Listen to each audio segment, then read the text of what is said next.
comme niñ koy faral di defee Pierre ndax administration Sénégal dañoo ñàkk ñaar ci kàngam juge doyen des juges Samba Fall daf ko def moom démb la niki it Ibrahima Sakho secrétaire général ministère de l'intérieur moom moo doon secrétaire général ministère bi nekkoon na fi préfet bu Dakar nekkoon na ancien gouverneur muy ñaari dëj yoo xam ni dafa dal Sénégal rawatina administration bi ñu koy jaal seen njaboot di ñaan yàlla xaare leen àjjana. Pierre am nga tamit photo Ibrahima Sakho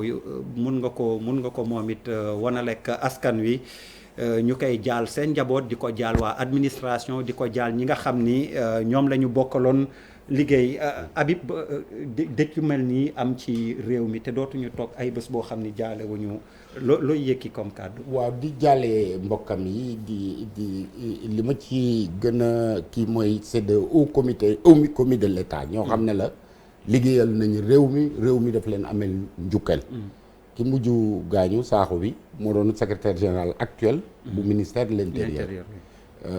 doyen des juges Samba Fall ñëpp xam nañ probitéem ak dëgguwaayam témoignage yi ki nit ñi def bon am na nag ci internet bi ñoo xam ne évidemment wax nañ safaan bi mais loolu da nga may ma joxe benn anecdote man dama yaroo ci ron Baye Niass benn bés dafa am benn waay boo xam ne Baye Niass day jàngal Alxuraan am benn koo xam ne dafa bañoon Baye ba du ma tudd turam parce que génn àddina doole ji ko président Senghor joxoon doole ji ko UPS joxoon yépp daf ko utiliser contre Baye Niass ak communauté bi moom moo amoon problème ak Baye Niass mu génn àddina ñu ñëw fekk Baye mi ngi jàng alxuraan waa ji ne ko Baye de diw génn na àddina bi genre sa noon génn na àddina bi Baye Niass nekk fekk mi ngi jàng alxuraan daggul alxuraan bi mu ne alhamdulilahi rabbil alamin après bi mu terminé jukki bi mu terminé jàngale alxuraan bi mu ne du ngeen ma laaj lu tax ma ne alhamdulilahi rabbil alamin ñooñu ne ko lu tax nga wax ko mu ne génn naa dina te sama xol bi dencalu ma ko dara lu lëndëm donc loolu en fait jàngat la boo xam ne nit ñi nañ ko ci jëlee c'est-à-dire nit ki loo am ak moom différent bu xasee ba génn àddina li ci des xam nga léegi il est inanimé donc li ci des mun nañ ko muñ ba wax ci wax ju rafet loolu rek laa am lu may wax xam ne internet réseaux sociaux yi lu am njëriñ la ci formation doomi aadama yi mais il faut ñu xam nuñ koy utiliser parce que li ñu dal ci réseaux sociaux yi actuellement moo ñu daloon ci wax sa xalaat yi bi mu door a commencé bees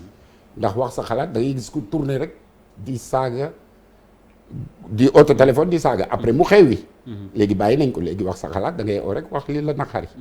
mais réseaux sociaux yi nag malheureusement ñoo jël relève. Pape Djibril. Abdoulaye Der maa ngi lay nuyu bu baax di nuyu kilifa yi ñu bokkal plateau bi ak sunu gan yi ak Sénégal yi ñuy seetaan si biir réew mi ak si bitim réew di jaale Sénégal yëpp di jaale magistrature bi di jaale administration territoriale di jaale waa Sokone ndax doyen du juge foofu la dem bi mu wuy jee suñu borom foofu lañ ko denc di ñaan suñu borom mu yërëm leen yàggal saraxam ci seen loxo li kilifa gi wax lu am solo la c'est-à-dire que nit ki jamono boo xamante ni jël na énergie am yëpp ngir rendre service réewam ak num si demee nga xamante ni tu tombes les armes ci say loxo su boobaa lii ñëpp war a def mooy ñaan suñu borom mu xarele aljana ñaan suñu borom mu jéggal la ñaan tamit njabootam suñu borom defal leen xolu muñ donc di jaale aussi ñëpp ñi nga xamante ni ci semaine bi wuyu ji nañ fi seen borom ñii Covid leen yóbbu ñii leneen la leen yóbbu di profiter aussi ci occasion bi di wax ne toute cette semaine dama doon nekk di déggoo ak waa LISCA ñoom tamit cancer baa ngi fay def musiba ñoom ñoo ngi ciy góorgóorlu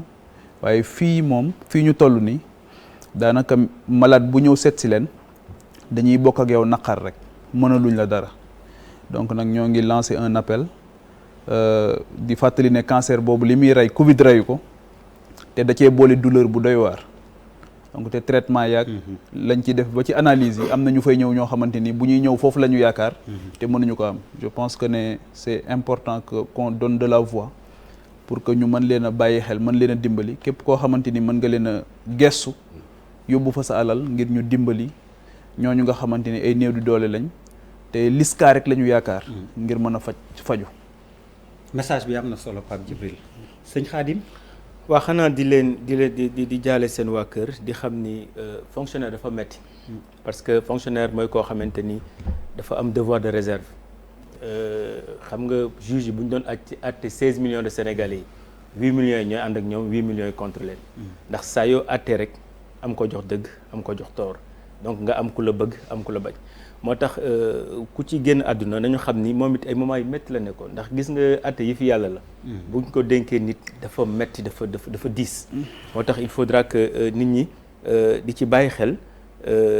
ñaan leen yërmande ndaxte xëy na yàlla wàcc ci ñoom yërmande ñoom ñaar ñëpp parce que servir nañu état te lu ñu leen mën a wax duñu mën a tontu xam nga loolu gën a metti parce que ñun ñi ñëpp kuñ ci attaque nga jóg répondre mais booy servir état bu ñu la attaqué da ngay noppi parce que tu es tenu par un devoir de réserve donc ku ci nekk ci ñoom li ngay dund moo gën a metti sa njaboot aussi parce que nit ñi dañu fàtte souvent que ni nit ñi ay njaboot la ñu am dañu am ay doom am ay sët mais ku ci nekk vraiment pour man il faut que ñu commencer am benn grandeur boo xamante ni Sénégal ñoo ko bokk quel que soit xëy na réseau yi man du ma commenter trop les réseaux sociaux parce que il faut que ñu xam ni développement tamit loolu la day am lu baax day am lu bon ku ci nekk ci ñu yaay am responsabilité boo xamante ni jëm ci jàngi lu baax et puis di ci def lu baax. Bouba. waa waaw di jaale rek nit moom boo ko xamul. da nga naan da nga koy ñaanal yàlla da nga leen di ñaanal yàlla mu xare leen àjjana parce que je pense que sax bu dul ay activités peut-être politique yu yenn nit yi di dox wala yenn engagement yu ñu am amaana du gàcce sax nga bañ a xam juge. boo dundee at yu toll nii bañ a xam juge moo gën bañ mu mës a bañ a jàkkaarloog yow je pense que loolu lu am solo la parce que loolu mooy tax ñuy am casier judiciaire yu vierge loolu moo tax yu bëri parce que xam juge moom sax bu dul ci yenn taxawaay yi moom moo gën donc moom laa lay wax ne rek ñaanal ko yàlla ñu ngi dugg ci koor gi boo déggee benn mbokku sénégalais bu mu mënti nekk bu génn àddina da nga koy ñaanal bañ a quand même damay wax interpeller nit yi rek ñu moo tax il faut que ñu refuser nekk ay caisse de résonance mooy que qu'on prenne les détails qu'on en fasse ay affaires yoo xam ne dañuy jël le devant sax sur li nga xam ne moom moo gën a majoritaire donc et je pense que loolu ñun ñoo ko war a njëkk a bañ di parce que des fois aussi dañuy sànni benn affaire pour que ñun ñu jël ko fësal ko sax te peut-être que bu ñu ko bàyyi woon foofu mu nekk du am amaana doole bi mu am donc yal na leen yàlla yërëm te yéexe na. Malal bismillah. non avant yow bàyyi ñu dem ci soxna Khadija ndax après mook Charles lay des soxna Khadija xanaa nga jébbal xëy na kàddu njaal ak looy àggee askan wi ci faatu wi. di jaale tamit ñu bokkaloon liggéey bi dama bëgg a wax ne la mort c'est pas une sanction divine. ñëpp a siy jaar. c'est pas parce que tey nit ki génn na àddina dafa def dara moo tax. parce que démb quand j'ai vu certains commentaires ak certaines publications sur les réseaux sociaux xaw na ma jaaxal venant des musulmans venant de chrétiens dafa rafetul nañ ko ñaanal ku si mënul wax lu rafet nga noppi tu n'es pas obligé de parler jarul tamit di commenter pour ne du ma wax soo warul wax rek noppil jarul commenter jarul publier loolu daal laa si xalaat jaale waa toute sa famille encore ak ñu mu bokkaloon liggéey. Malal. déjà maa ngi koy jaale ay mbokkam di ko jaale ñi mu doon liggéeyandool man personnellement dama am ak moom une histoire parce que yàlla dafa defoon suma benn rakk Ngaaka Blindé amoon nattu moom mu yoroon dossier Ngaaka Blindé c'était bi ma demee seeti ko mu accessible trop on a discuté pendant plus de 1h30 ñu waxtaan bu gudd boobu dama bëggoon man ak sama xarit bi manageru Ngaaka bi Idi pour ñu wutal Ngaaka date pour atte ko parce que boobu ñu ngi ko def mandat dépôt ñu waxtaan bi ñu jógee foofu suñu kanam la xoolee ci agenda bi nañu tànn foofu date et au fur et à mesure ba ni Ngaaka di génne prison man aussi sama dëkkandoo la parce que ñoo jàkkaarloo kër foire donc tey lu ma naqari gis naa ko lu ma naqari am naa ko parce que la personne que j'ai rencontrée avec qui j'ai discuté nit bu am diine la nit bu accessible la nit bu dal nit bu sobre man maa ngi ko xam ci sam benn xarit bu tudd Maxa Bari moom aussi juge d'instruction la mu ngi Pikine fa la nekkoon mu ngi woon tribunal bi donc en fait mais quand j'ai également observé les choses hier moi heureusement pour moi je suis tombé sur Guy Marius Sagna qui a fait un poste magnifique un poste excellent un poste responsable moom nee na kii nee na juge Adama Sall Samba Sall jarbaat la ko doon woowe donc nit la boo xamante ne moi personnellement li ma jot a dund ak moom ak waxtaan yi ñu jot a waxtaan nit ku baax la j'en profite également di jaale parce que man aussi j'ai beaucoup de choses yu ma naqari ci semaine bii nii je suis venu très lourd aujourd'hui j'ai une grande sœur catholique qui est décédée à Guédiawaye elle s'appelle Belgique barki démb lañ ko rob maa ngi koy jaale Raoul di ko jaale Fay Lawbe donc une femme très dynamique très solidaire bu doon jox koñ bi une certaine vie donc di ci profito aussi di jaale DMX parce que suñu mbokk rappeur la nous on a appris à rapper avec ces gens-là parce que bi rap bi di commencer on avait pas de musique propre à nous dañ doon jël ay instrumental de rappeurs américains pour di si rap donc ay instrumentalu DMX ci la bokkoon yàlla na ko yàlla. xamul ko DMX. bon xam naa DMX. mooy lu muy def yàlla na ko. li mu la wax rap mi ngi ci rap bi. yàlla na ko yàlla xaare àjjana. mais di tëj ci benn affaire bu ndaw j'ai pas l'habitude de le faire. je vais peut-être une fois tous les 3 ans laa koy def si jàkkaarloo dafa am benn jarbaat bu ma am bu nekk Tamba actuellement mu ngi il a 10 ans mu ngi hôpital Fann dañ ko war a opérer xol bi dafa war a fay 10 millions affaire la bu pas 10 millions dafa war a fay 3 millions lancé nañ ko benn cagnotte mu ngi toll ci 12 500 présentement donc damay ñaan sénégalais yi ñu jàpp ci pour sauver xale boobu mën a delluwaat école jàngi donc il est entre la vie et la mort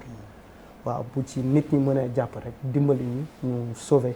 Moussa Sow Tamba la dëkk mais mu ngi actuellement à l'hôpital Fann. mais ku ko bëgg a jàppale nooy def. ku ko bëgg a jàppale da ngay woo Alioune Sané. da ngay def numéro bi nag. waaw Alioune Sané d'accord après wala yow. non parce que boo waxee nit ki bëgg ko dimbale te amul. mais wala ñu jël contact ak moom mooy gën a gaaw. wala ngeen jël contact ak man donc voilà contacter ma et puis dina Charles bismillah. jërëjëf di nuyu suñu invité yi di peut-être commencer malal fu mu daanale mooy que j'espère de tout cœur que par rapport à ton dernier appel que nit ñi dinañ fi indi pour saafara suñu doom bi parce que suñu doom moo feebar def loo xamante ne moom lañu mën a def pour faj ko di ne mon ami qui est sur ma droite madame Ba j'apprécie votre courage mais ne changez jamais wax da nga koy wax mu jeex mais tu me permettras d'ailleurs peut-être parce que si am naa benn sœur tudd Abi Pay di ko jaalee moom ak ay doomam qui a perdu quelqu'un de très cher qui était colonel je pense Augustin Senghor non autant pour moi Augustin Ndiaye maître Augustin Ndiaye un militaire